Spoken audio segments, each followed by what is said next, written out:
Booga booga booga. My name is David. As you can tell with the getup, welcome to a special Halloween episode for church visit number 24 of 52 churches in 52 weeks, round 3. If you're new to the channel, this is a one-year spiritual odyssey as we explore a variety of churches. For round 3, we're taking more of a look into historical churches. I'm also sharing some insights into my recent conversion process. And also, we're trying to find unity, no matter your faith background, through a common cause. So we're doing a fundraiser with St. Jude Children's Research Hospital. Any type of donation helps aid families who have children that are going through life-threatening diseases. So far we've hit over $18,000. Our goal is to have hit $52,000 by the end with the 52nd church. So $5, $2, whatever helps. I want to say thank you very much for those that have helped support this amazing cause. Today's visit has been on my radar for quite some time. For Halloween, I've always wanted to do like a haunted church visit, but I never could find anything that was interesting to make the drive until now. So the past year, I was researching historical churches, especially those that have been attended by American presidents or leaders, or just anything that might be interesting. And as I was doing that, it hit me, it might be interesting to look into some churches based off historical classic literature. So I stumbled upon Old Dutch Reformed Church in Sleepy Hollow, New York. This was the church that helped inspire the fabled ghost story, The Legend of Sleepy Hollow. Published by Washington Irving in 1820, The Legend of Sleepy Hollow tells of this dark October night where there's these eerie echo of hoofbeats marking the approach of the Headless Horseman, a ghost rider with his sword raised in search of his head.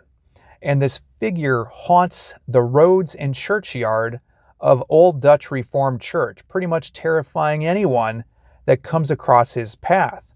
Well, this ended up being America's first ghost story, all inspired by actual events. What's absolutely fascinating is there is much more to this story than just ghostly lore. When we peel back the layers between fact and folklore, we actually end up learning that Old Dutch Reformed Church holds a significant part in American history. Its early congregation witnessed the country's growth, revolutions, and deep transformations. This past Memorial Day weekend, I learned that their congregation would be holding their final summer service at Old Dutch Reformed Church before they moved to their usual building for the next 9 months. So after learning that, I had to make plans to make the drive and visit this. So I'll share a few moments with what worship looked like and sounded like inside and outside the church, and then I'll be back to share much more about the true story of what inspired one of America's spookiest tales.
Just to be dorky for a minute, this is my second video this month wearing this whole cosplay kind of thing. Usually in my thumbnails and in my videos, I like to show what I have to wear during a church service.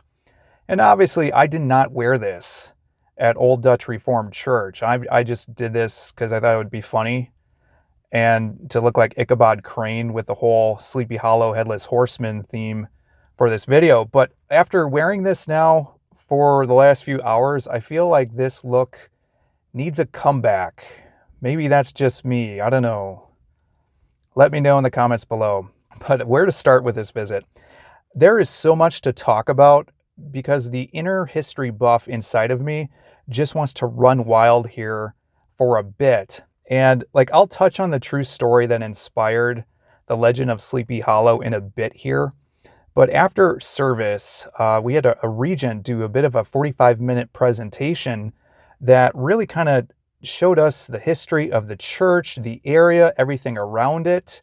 And a part of me after hearing this was almost like this, forget the legend of Sleepy Hollow. Whatever happened to this area beforehand almost needs its own Netflix series. Before I get too far into things, this town was never called Sleepy Hollow like it is now up until 1996. I guess the town wanted to take advantage of the Sleepy Hollow name, so they renamed themselves to Sleepy Hollow to take advantage of the tourism. But beforehand, it was called North Tarrytown, which does not have the same ring to Sleepy Hollow. So the word tarry is Dutch for tarry, which means wheat. So when this town was founded, it was due to the wheat farming that the settlers were doing. Old Dutch Reformed Church was founded in 1685, and the church building itself, the stone church building, was built in 1697. From what I was told, this is the oldest continuously used church in New York State and the 15th oldest building in New York State. And it was founded by Lord Frederick Philipse I, Lord of Philipsburg Manor, back when the United States actually had a manor system. This part of what now is New York was founded by Dutchmen. I guess it was the Dutch West India Company, and they were a stockholding company. They were there to earn money. They were there to extract resources and bring them back to Holland, unlike English settlers who were there due to religious persecution. So before 1664, this area was actually called New Netherland, and the Manhattan area was called New Amsterdam.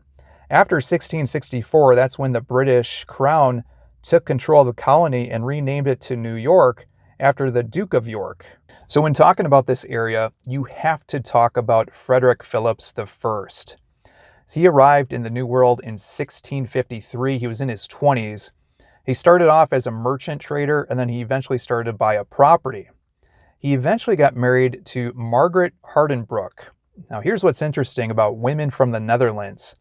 Even back then, women could own property, they could be their own business owners, they could have their own bank account, they could choose who they wanted to marry.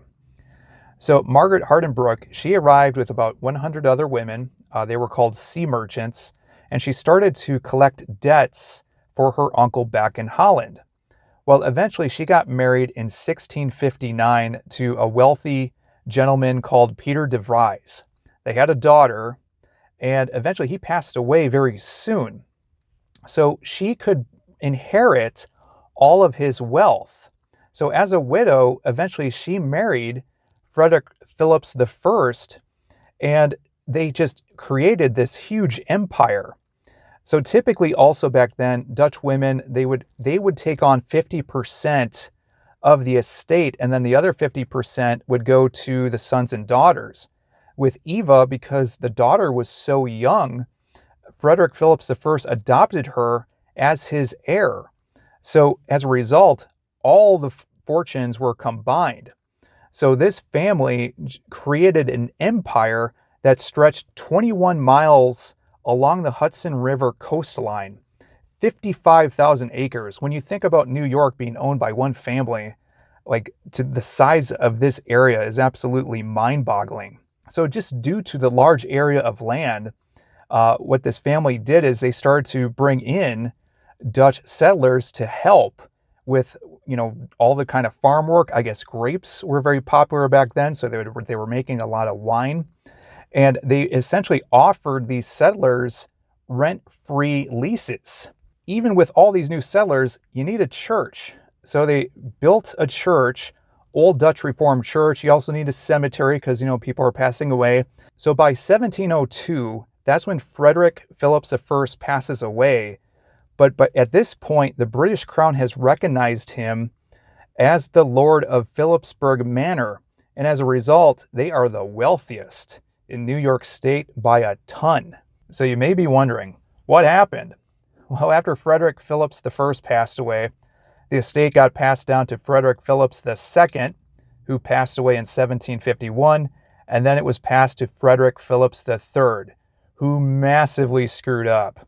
So even though the family was rich in their Dutch roots, he completely converted to the British Crown. So he married a British woman, he was worshiping at a Church of England type of church, and not only that, he was just a true loyalist just as the American Revolution is getting started. So just as the Declaration of Independence is being signed, he and other settlers from this area signed the Declaration of Dependence, which made them instant targets, instant traitors overnight. So Frederick Philipse III is under the radar of George Washington. Not only that, but it is reported with rumors, and this is where the Netflix series would be really interesting, George Washington gets romantically linked with Frederick Philipse III's sister. So who knows what was going on there? So Frederick Philipse III gets sent to prison, and his wife eventually, kind of convinces, I think it was George Washington, to parole him because she can't handle all his estates. So the terms are he can be paroled, and I guess with the jail, it was actually a pub from what I read. But anyway, he can be paroled, but he cannot interact with the British. Well, eventually, Frederick Philipse III gets wind that the American troops are moving, and he tells the British.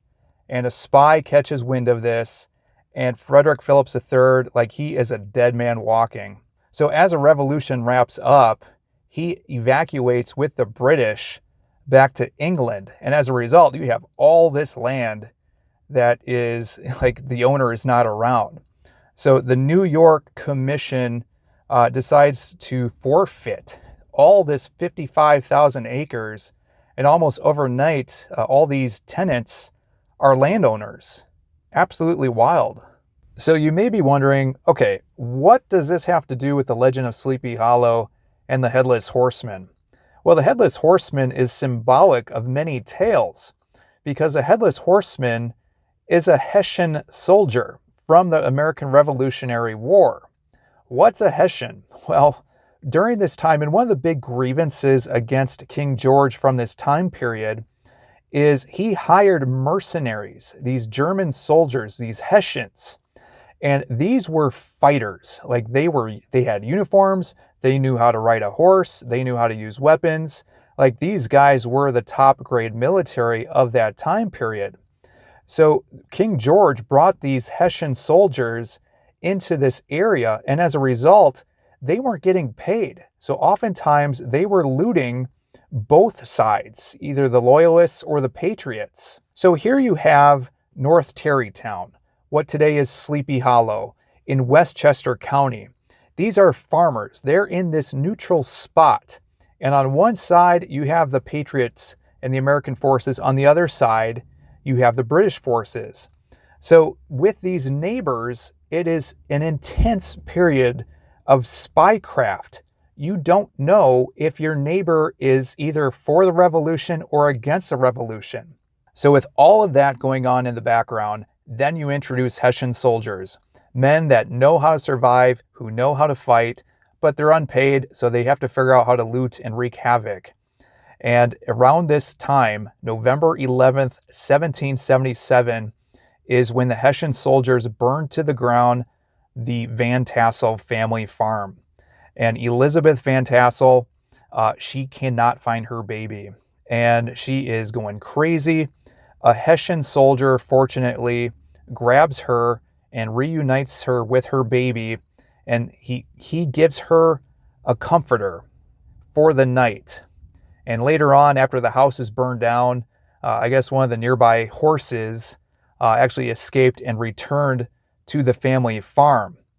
So after that, it really messed things up for the British cause, because anyone who was on the fence now sympathized with the Patriots. So a few days later, and this is where the legend grows, the Van Tassel family got wind of a corpse of a headless Hessian soldier from just a few days earlier, from what it sounds like was the Battle of Great Plains. So during that battle, someone fired off a cannonball and it decapitated the head of this Hessian soldier. So with Elizabeth Van Tassel, she didn't know, she thought if this had been the soldier that saved her baby, that saved her life, he should be buried in a Christian way. So she spoke with the elders, and the elders agreed that they would bury this body in the Old Dutch Reformed Church's cemetery in an unmarked grave. Fast forward a few years, and this legend is growing. And by 1798, that's when a young Washington Irving needed to escape Manhattan to avoid the yellow fever pandemic. So he moves to North Tarrytown, and it's pretty sure that he's gathering and collecting information from all the tales from what happened. So obviously a number of areas that he visited, he would write about years later. Well, eventually, I guess with his family, he needed to move to England after the War of 1812, and he started work as a protege for a romance writer. So he joined a group of writers, and that's finally when his writer's block stopped, and he released something called the Sketchbook of Geoffrey Cran. And he included the legend of Sleepy Hollow, and next thing you know, this story just is a hit. America's first ghost story, and he essentially becomes a rock star, especially in New York State. So 1820, Washington Irving uses the Old Dutch Church's cemetery as the setting for the legend of Sleepy Hollow. And obviously with a number of events that happen in the story with the Headless Horseman, this Hessian soldier chasing Ichabod Crane throughout this countryside, especially going over the bridge, you have all these different areas in that book that are based off real life locations. So I guess with the bridge, I guess it doesn't remain anymore, but there's been a number of recreations. And there's one that they built right near the cemetery grounds that you can kind of go over.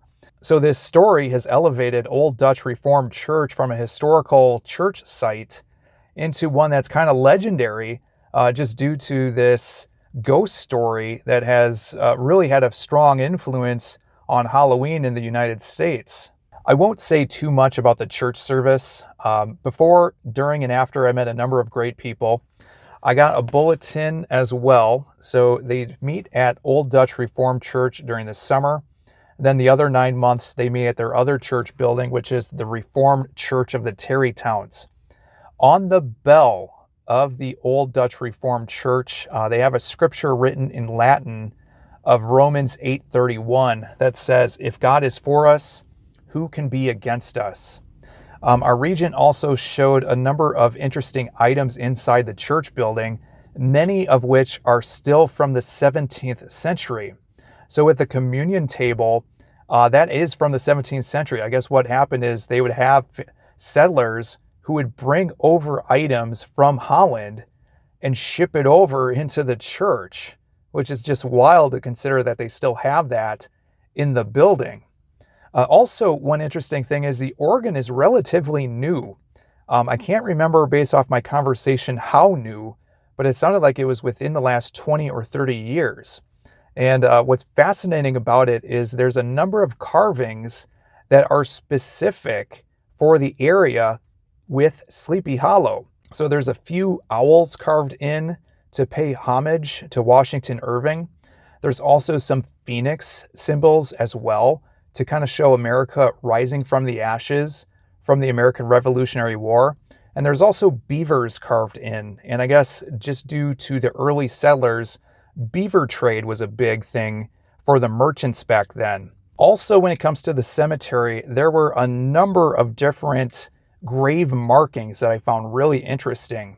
And I don't remember even where I got this, but there was a headstone symbol piece of paper that I found. And it kind of shows the different type of images. Like there's one image where a hand with the index finger pointed up had significance on a number of headstones. So that was supposed to symbolize the hope of heaven, while the hand with a forefinger pointing down represented God reaching down for the soul. There were some others that had some, like there were these carved stones that almost looked like sunstones. So I guess it was supposed to be these decorations of winged soul effigies that would symbolize the flight of a soul to heaven. Just all kinds. And then there's also a 3-line chain that was supposed to relate to the Order of Odd Fellows. So this was supposed to be some type of social society that linked friendship, love, and truth. We are going to wrap it up on that. Hope you enjoyed this look into Old Dutch Reformed Church in Sleepy Hollow. Hope it was a treat and not a trick. Right now, we're doing a look into some of the churches of the U.S. presidential candidates. For our last video, we took a look at the childhood church of Donald Trump in Queens. Our next video, we're going to go out to San Francisco to Third Baptist Church. Apparently, this is the home church of Kamala Harris. So you'll want to stay tuned for that. Make sure to like, subscribe, hit notifications, so when that video posts, you'll be first in line. But until next time, hope you have a good one.